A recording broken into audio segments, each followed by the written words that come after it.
Colour Saraswati পুজো বিশেষ ঐতিহ্যপূর্ণ পুজো। সরস্বতী পুজোকে কেন্দ্র করে গোটা শহর মেতে ওঠে। আমুলপুকুর ইয়ং বসের এবারের থিম জল্পনায় আলপনা। শিল্পী জানান, আলপনা শিল্প ধীরে ধীরে বিলুপ্তির পথে এগিয়ে যাচ্ছে। আগের মতো মা কাকিমাদের আলপনা দিতে আর দেখা যায় না।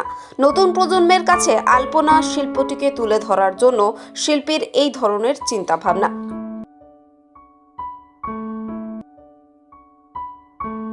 প্যান্ডেলটা হচ্ছে অ্যাকচুয়ালি আলপনার বেশি পুরো প্যান্ডেলটা হচ্ছে আলপনার যেগুলো বিভিন্ন ছবি প্রতিরূপ সব প্যান্ডেলে তুলে ধরা হয়েছে।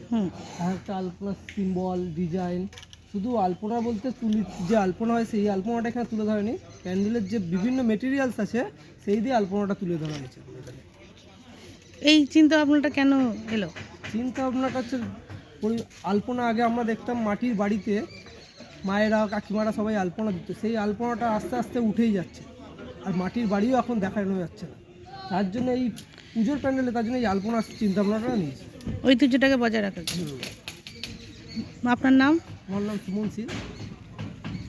আমাদের পুজোর থিম হচ্ছে আলপনা, ঠিক আছে। বাজেট হচ্ছে 7 লাখ টাকা। তো এই থিমটার চিন্তা ভাবনা কী কারণে?